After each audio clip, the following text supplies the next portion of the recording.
Hi there and welcome back to Amplify, the personal brand entrepreneur podcast. I'm Bob Gentle, and every Monday I'm joined by amazing people who share what makes their business work. If you're new, then take a second to subscribe through your player app, and while you're listening, join our Facebook community. Just visit amplifyme.fm/insiders and you'll be taken right there. Hi there and welcome to Amplify, the personal brand entrepreneur show.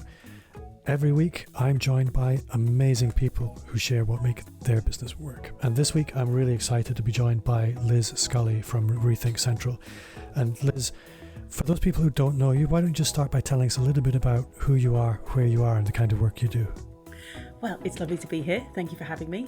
I am a business strategist and a mastermind coach. I only really work with clients myself in masterminds because they are so effective. And my clients have been so happy and stayed with me such a long time that a while ago I started teaching people how to run a mastermind group. And you are one of a very, very select group of people. That select group is people who have been referred to me by actual clients. I have a client that I think we have in common, and he told me, you have to have Liz on your podcast, and when your customer tells you you have to have somebody on a podcast, there's no choice. So I'm really looking forward to speaking to you. Masterminding, for me, it has been a game changer in my business, in my life. I think if it hadn't been for masterminds, I know for a fact I wouldn't be doing what I'm doing now. We wouldn't be talking, and I'd still be probably very unhappy in my business. So for those people who don't know what a mastermind is and they're thinking, what is he talking about? What's your definition of a mastermind? Who are they for? Who should be in a mastermind? Who should be hosting masterminds? Tell me about masterminds, Liz.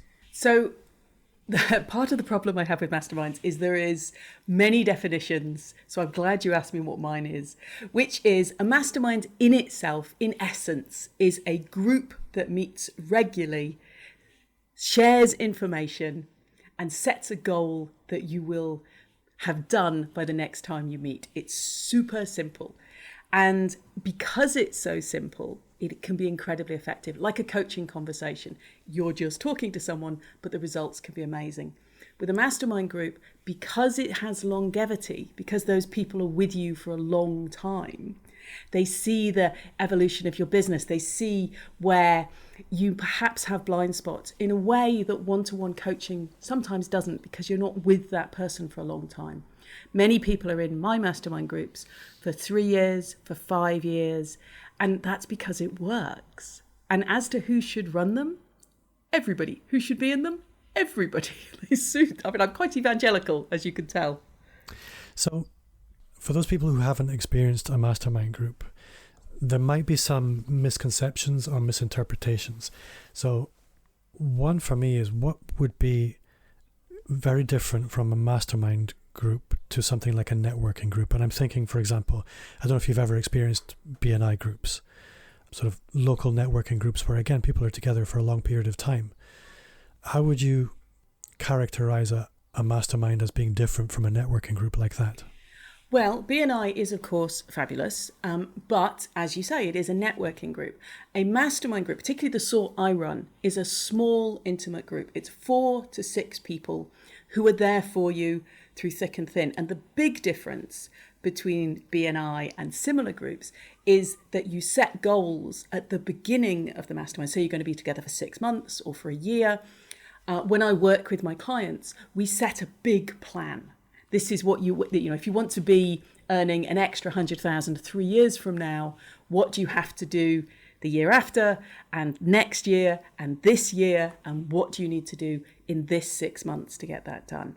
And that clear plan, that framework for everything, means that each time we meet, and in my groups people meet twice a month, in those sessions, everybody comes with a question that is answered. In BNI, you kind of broadcast yourself to the room, which is wonderful and has a real place. In Masterminds, you ask a question and then you're quiet while you absorb the goodness of the group. It's really powerful.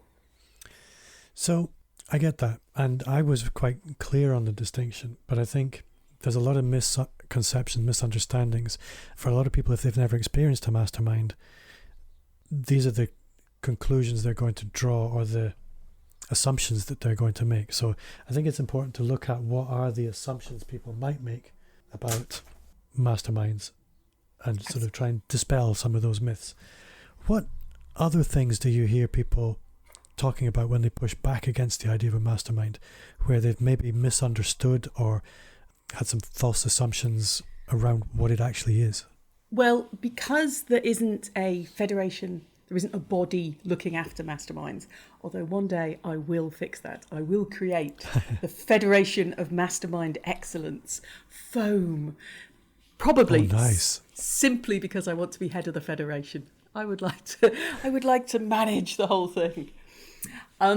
But outside of FOAM being created, there are a lot of people that just add the word mastermind to all sorts of things.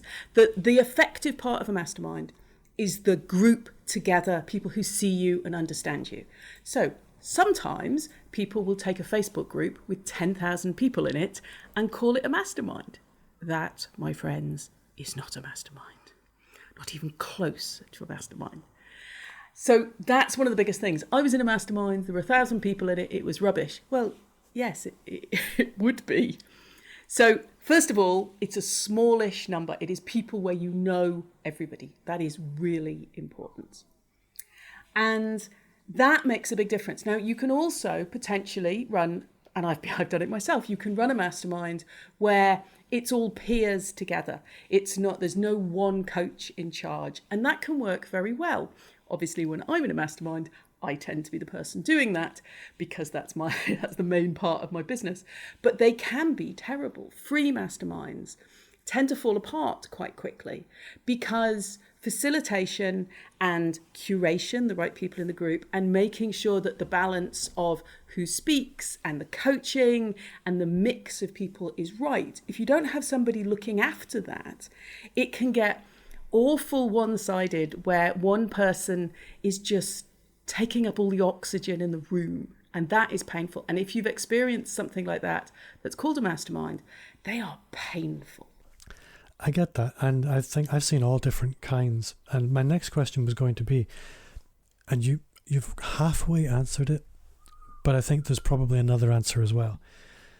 There are masterminds where there is the mastermind host, and then there is sort of almost like a hybrid of a coaching group where it's, I'm going to say top down, but I can't think of another way to say it. It's mentor led, perhaps is a better way to put it. And then there's a peer mastermind group where there's no real mentor or leadership beyond maybe administrative leadership. What's your perspective on those two models? Are there inherent problems with one or the other? Benefits? Well, they can both work, but the key to a paid mastermind is that you've chosen to be in the room of the person who's leading it, the mentor, as you say.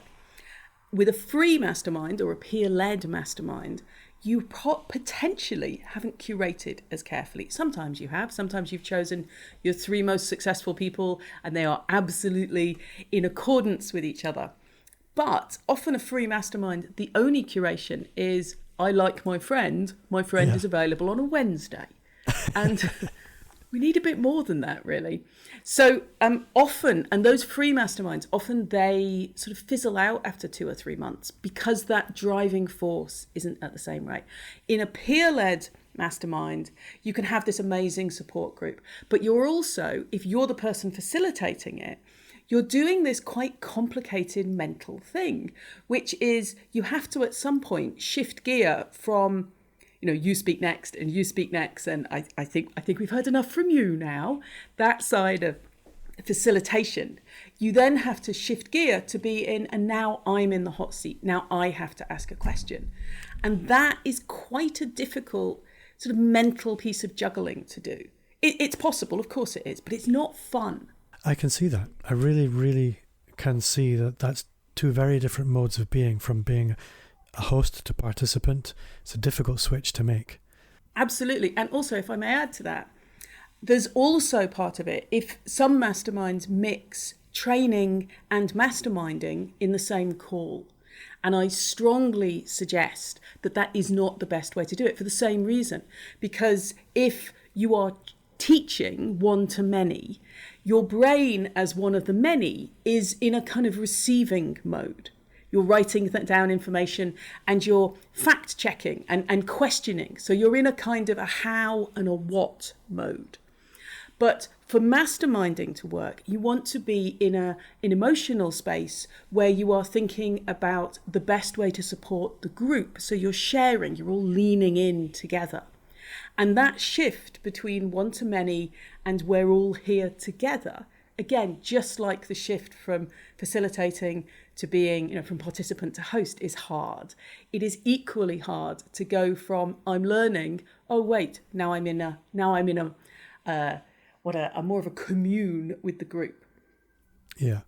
So obviously masterminds and masterminding being the core of your business, who is it that hires you to help them? What are they hiring you to help with? And what's your deliverable there? And when you're looking at potential mastermind hosts or owners, what are you looking for in terms of they're viable, they're probably not viable? Okay. So in my own groups, as a strategist, I help people go from making money, maybe 100K a year, but not consistently. Sometimes they they have a good month, sometimes they have a bad month, to regular good months and move towards 300 grand a year. So I take them from 100 grand and give them structure and the strategy to get to 300. Now, the interesting thing for me about that is that most of my clients, when they arrive, think that the problem is a mechanism. They're missing some kind of structure, something is missing in their business, when it's actually really a mindset business. Sure, they have to get consistent in outreach and marketing, of course, but there isn't like a magic, oh, you need this special gizmo and everything's going to be fine. And what you do in a mastermind is this year, if it's a year-long mastermind, this year we put in place the things so you get the results next year. It's from a story point of view, this is where you're in the second act, and the third act is where you get the results. And it really works. And because of that, when the next year begins to loom on the horizon, the clients can see that they're going to get that result. And that's why they re-up. That's why people stay with me for a long time. Sorry, go on. So that's what I do. I take people from 100K to 300K. And when I'm training people to be in a mastermind, to run a mastermind rather, when I'm training people to run a mastermind, what I'm looking for is somebody who helps their clients make decisions in their business. That's really the key. If you do that and you like other humans, then masterminding is probably for you. So let me ask you this then, because I guess if you're me, everyone and his mother seems to be running a mastermind. Now, if you're listening to this, you may not see what I see, because obviously my network is full of people like Liz and me who are embedded in this. But the sort of the reticular activating system sees masterminds everywhere I go. So somebody who's thinking about launching a mastermind is immediately going to be struck with potentially the imposter syndrome of, but will they want to join a mastermind with me? What if they're already in a mastermind? Am I the right person? What happens if I try and launch this mastermind and I just get tumbleweed, or I get 2 people? Won't that be humiliating? What mindset issues, I guess, is the question I'm coming to, do you find are around the idea of launching a mastermind, and how do you help people pass those towards actually taking action? Well, you're right. The first anything you do can be hard. And for most of us, we do have moments of, what on earth, why would anyone pay me to do that? But the joy of a mastermind is that you can really maximize something that you have years of experience in. You don't have to be a coach. You don't have to know an incredible amount more than your clients. What you need to be able to do is to bring together the right people in the room, which is careful curation. If you have the right people together, then you can guide them through the conversation. And one of the joys of masterminding is if for some reason you don't have an answer to their question, when the group is giving their thoughts, you speak last. So if you genuinely have nothing to add to whatever their question is, you can make kind of gracious noises like, well, I think the group's really answered that. What a wonderful, lovely group of people you are. How intelligent. I think Dave had a wonderful thing. I think Bob had a wonderful thing to add there. I'd like to +1 all of that. And that adds to that feeling of community. And you haven't really said anything. Not, of course, that I ever do such a thing myself. But absolutely anyone can do it as long as you are bringing the right people together. So maybe we should talk about curation. Would that be helpful? Well, this is where I was going to go next, because as somebody who for the last 18 years has been on a hamster wheel of sales, really it's only the last 5 years or so that the pressure's come off me from a sales perspective, largely through to investing in my personal brand and changing my business model a little bit. But I'm very good at selling. And the danger then becomes you end up with a group of people who have been sold to or persuaded to join, rather than a group of people who have a burning need for what you do. So how do you manage that curation process in order that you get the right people, the people who have a genuine need, rather than those people you manage to persuade? Curation starts with your theme. Whatever your mastermind is about, and it must be about something, just the same way as if you were running a masterclass or a webinar, it's got to have a theme. So whatever your mastermind is about needs to be something that your ideal client actually needs. Plus, of course, something that you personally can help them with. So in my case, it is growing their business. It's strategy. In your case, obviously, it would be personal branding or marketing or perhaps even sales. All of those things we know they have. Now, we can just put people together. And if you're good at sales, as you obviously are, you can sell people on things they don't want. That is not what you want, A, ethically at any time, but B, certainly not something you want for a mastermind, because the group is going to be together for a long time. That's what I was going to say, is that the problem with the mastermind is, let's say I was selling a box of screws. I can sell a box of screws to somebody who doesn't really need a box of screws. There's never going to be any blowback. They'll just put the screws on the shelf and forget about it. Whereas with a mastermind, you're going to have somebody in the room for the next 6 months who probably doesn't need to be there.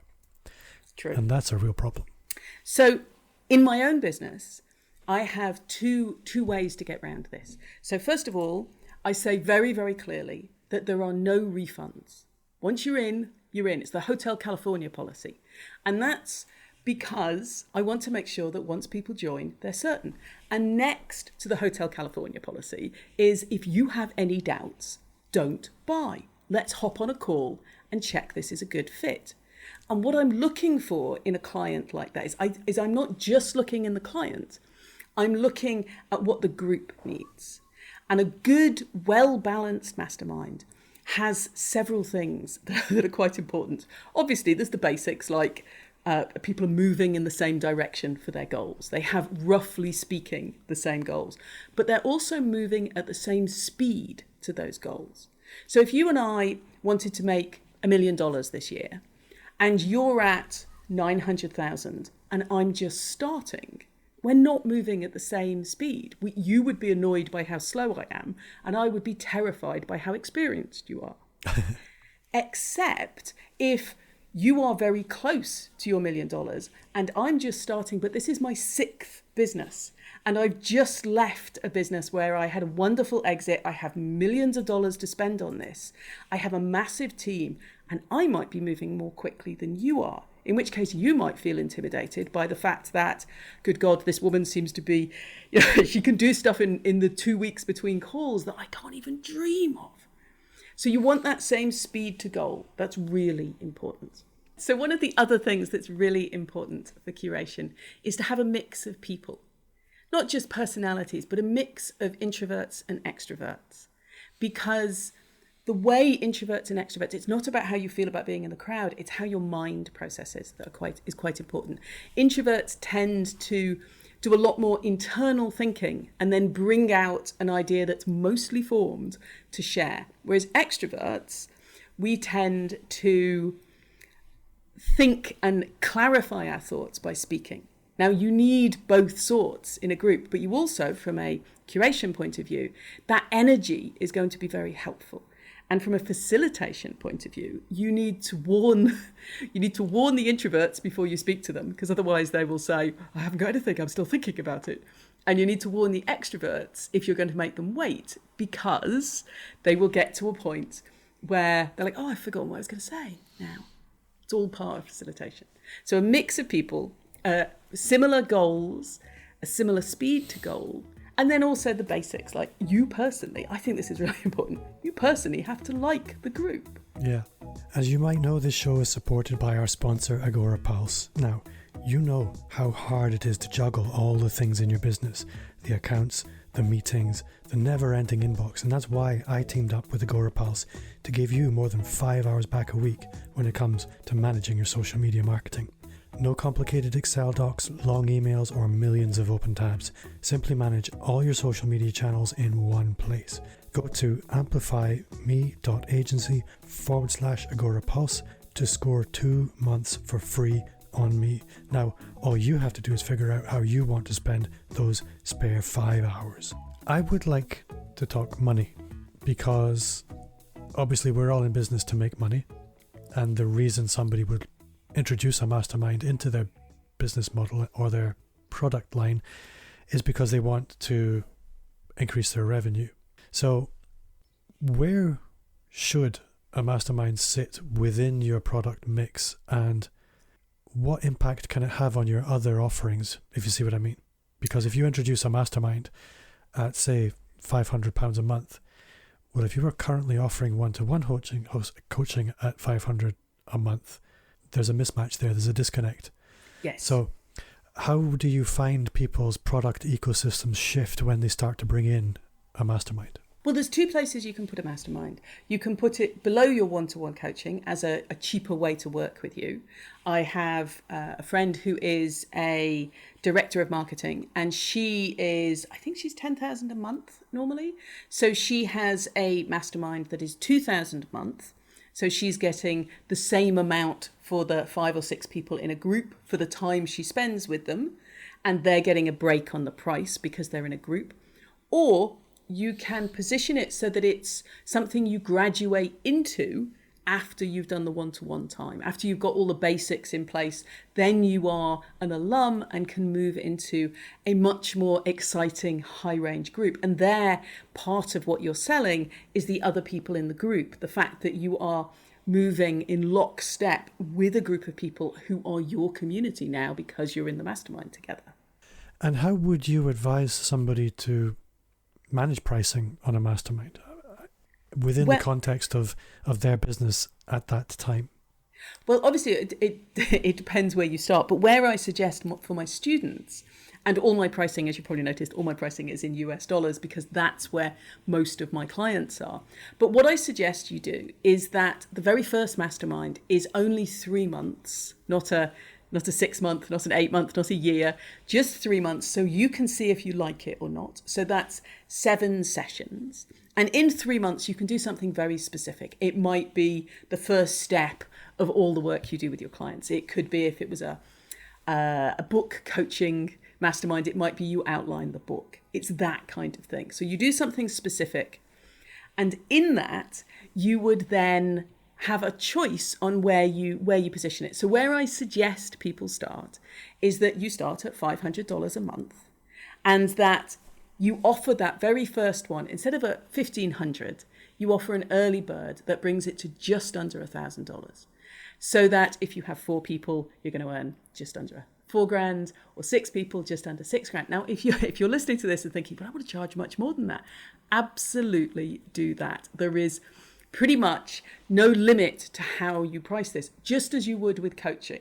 I might recommend to a new coach that they start at $100 an hour. But of course, if you want to charge $1,000 and you have clientele that can do that, then that's where you start. That makes perfect sense. I think I've kind of asked this question already, but from a suitability perspective, if you were to go out actively looking for a group of people that you wanted to start masterminds, what would you be looking for? Who would you be able to look at and go, I know you're golden for it? So your favorite clients, always the way, isn't it? The people that I would start with, if I was going to put together a mastermind for a new client, I would suggest they look at the people that they adore working with, the people that are sociable and helpful, and yet also have blind spots like we all do. So people that really want to get involved, and also they're in that open frame of mind. You don't want someone in the group that's a no but person, or I don't like the sound of that. Obviously, not every idea is going to be a great one, but you want people who are open and together and ready for that. And if I can sort of move us towards the way that I suggest people fill their first mastermind, which is, you don't need, this is the beauty of masterminds, you don't need a big fancy sales page and a big funnel. If you sit down and you think about those ideal people, you're already beginning to curate who would be in the mastermind, who's a good fit. You're already thinking about personalities and how much time you like spending with them and how they might fit together and how you know you can help them over time. So that list, if you can get 12 people on the list, actually if you can get 16 people on the list, you can pretty much fill a 4-person mastermind. Now, if you're lucky and can put 20 people on a list, you can fill a 6-person mastermind, possibly 2 4-people masterminds. So all you need for that is you get clear on the idea, you get your list, and then you gently suggest the idea to them, and you follow up with a call if they're interested. And it's so simple. Even now, 8 years into masterminding, I still fill at least 1 mastermind a year just by direct outreach. I'm doing this new thing. It's really exciting. I'd love for you to be part of it. You're a great fit. Do you want to talk about it? And you're not sending people to sales pages or complex funnels. It's very linear. I really like that. It is. All you need is a simple email to follow up saying, hey, Bob, it was great speaking to you. This is the mastermind I was telling you about. Click here to pay for it. These are the dates. I really hope you can be part of it. This offer's open till Friday. Click here. So let me turn the question right around and think, from your perspective as Liz, when you're looking at customers thinking that person really needs to start a mastermind, what are the standout features that you see as golden from that perspective? Interesting question. So if they already have like a good group of people that they're already, as we talk about masterminds, if your listeners are thinking, actually, I do know some people, that's a really good sign. Also, anyone who's been in a mastermind and been very happy about it is going to know quite how lovely they are. But obviously, sadly, the whole world has not been in good masterminds. But if you can facilitate well, and that's a task, that's a skill that many of us have, if you can facilitate well and you are used to guiding your clients to decisions, and that's pretty much all coaches and consultants. If you're used to guiding those conversations, masterminds are a great fit for you. I think what I love about masterminds and group coaching, and I'm on a break with my group right now, and I'm going to be bringing it back. So if anybody's listening thinking, I want to be in Bob's mastermind, reach out. Now is a very good time. But I loved it. It was probably the highlight of my month. From a fulfillment perspective, it was the best part of my business. But, and this is important, commercially, I went through the exercise of looking at all the different things I did in my business and calculating the effective hourly rate of each element. And the mastermind group was coming out very high, and my group was inexpensive. Let me just put it that way. Compared to the numbers we've been talking about, it was way below your bottom range, but it was still the most productive and profitable part of my business. And it's so much fun as well. Yeah. I spend most of my days just hanging around with smart people, listening to their thoughts. Brilliant. And that's why I do a podcast. Flatterer. But this is the thing. I mean, although you're talking relatively modest amounts of money, and yeah, if you're talking $500, what $500 to me and somebody else might mean two very different things. let's just assume it's a relatively modest monthly outlay for a business owner. But for you, when you look at collectively the value that Mastermind is bringing to you as the person who's delivering it, it's really, really commercially worthwhile. Probably the most worthwhile thing you'll do. So I just want to say that as a bit of reinforcement that masterminds, they might sound a little bit wacky, but they really allow you, and this is obviously, it's wacky if you've never heard of them. If you've been participating in them, then it's very mainstream, it's very productive, and commercially, it's so worthwhile. And from a personal fulfillment perspective, if you're well aligned with doing that kind of work and being sociable and facilitating, it's going to be the most fulfilling work you ever do as well. Absolutely. And one of the delights about Mastermind is you don't need to be an extrovert to run them, because obviously introverts are not shy. They just don't want to meet lots and lots of people. And Masterminds are the same group all the time. It's like going to a regular dinner party. You get to know the people. And for me, as I said, I run a business strategy mastermind. I'm sure that's why my business has grown so quickly, because I get to hear my brilliant clients helping each other with brilliant ideas. And they become super fans. I can test things with them. I can try bits of copy on them. They are always the people that buy anything I've got first. It is just such a lovely thing. Plus, there's no homework afterwards. And frankly, as long as you've got the camera switched on and you're facing the right direction, you've got a shirt on, you are good to go 30 seconds beforehand. So Liz, I want to talk about your business a little bit. What is it that makes your business tick? What do you do for money? How do you serve your clients? What does an engagement with you look like on the various ways people can engage with you? And what's a good looking client for you? I don't know what order those questions were in, if they even make sense together. Well, as I said, I help coaches and consultants. I think I said this. So I help coaches and consultants, copywriters, designers, anyone that has that. I hate that phrase, a knowledge-based business, but that principle. I'm sure many of your clients are in the same position. So people that help people. And my clients have a wicked sense of humour, and they really want to do really well without destroying the planet. I know it sounds really small, but nice humans that are doing lovely work. I would not describe this normally as an ideal client, but it's very important to me. And it is so nice to spend time with people who are energized about what they're doing. I mean, because that's the other thing, is because of the curation, I get to choose who I work with. So super connected, super engaged people. And I help people with strategy, positioning, messaging, and more, I'm sure you're the same, more and more I've realized that the heart of everything is positioning. And once you've got your position right, you know who your avatar is, your messaging is beautifully clear. Masterminds will give you that just uplift around that. So I train people in masterminds because they have changed my business. They are the way I work with clients. And frankly, as I said, I just spend my days giggling with lovely people. Great. So if people want to connect with you, if they want to go further with you, how would you like them to do that? Well, I have made a special page for listeners of your podcast. You can go and pick up some information about masterminds. You can go to rethinkcentral.com/amplify and find some freebies there for you. No opt-in. You can just go and get a whole bunch of lovely things. I'll speak to you, Bob, afterwards to find out what would be the best thing to have on there.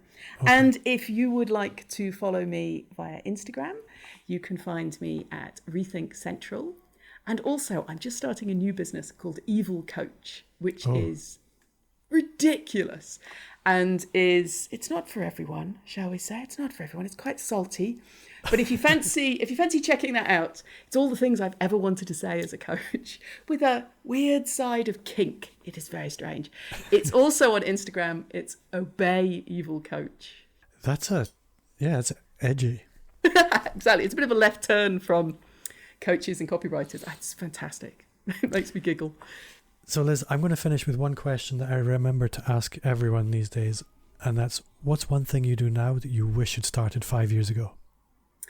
I actually do a huge number of just random calls with people, not absolutely completely random, darling, but I make sure I do a huge number of networking calls, either every week or every month. And I started doing them when I used to live in India. I used to work in the film industry. And a lot of the networking, the people that are now my closest friends that became my clients, they came from making sure that I had made connections. And now, this is the thing I didn't used to do, now I have at least 4 hours a month, which is just set aside to talk to people. It has been such a good thing for my business. And I think that really is what's at the heart of masterminding as well. I had it summed up to me as friends helping friends, which I think sums everything up. That's really the secret web, I guess, that's almost underpinning this whole internet business thing. Personal branding is important, yes, but never underestimate the power of connections and people. And I'm not talking from a manipulative perspective, but if you can genuinely reach out and help somebody, they'll reciprocate. And that for me is one of the key strengths of a mastermind, is just a group of friends helping each other, and the rising tide lifting all ships. That's been huge in my business. I'm sure it's been huge in yours, and I hope to the listener they can start to make it huge in theirs too. So don't underestimate, as Liz said, the power of simply reaching out and making contact with someone. Liz, you've been an awesome guest. It's been great to spend this time with you, and hopefully I get to meet you in person sometimes once I start traveling again after the pandemic. But for now, thank you so much for being such a great guest. It's been an absolute pleasure. Thank you so much. Before I go, just a quick reminder to subscribe and join our Facebook group. You'll find a link in the show notes, or visit amplifyme.fm/insiders. Also, connect with me wherever you hang out. You'll find me on all the social platforms at Bob Gentle. If you enjoyed the show, then I would love a 5-star review on Apple Podcasts. It would make my day. And if you shared the show with a friend, you would literally make my golden list. My name's Bob Gentle. Thanks to you for listening, and I'll see you next week.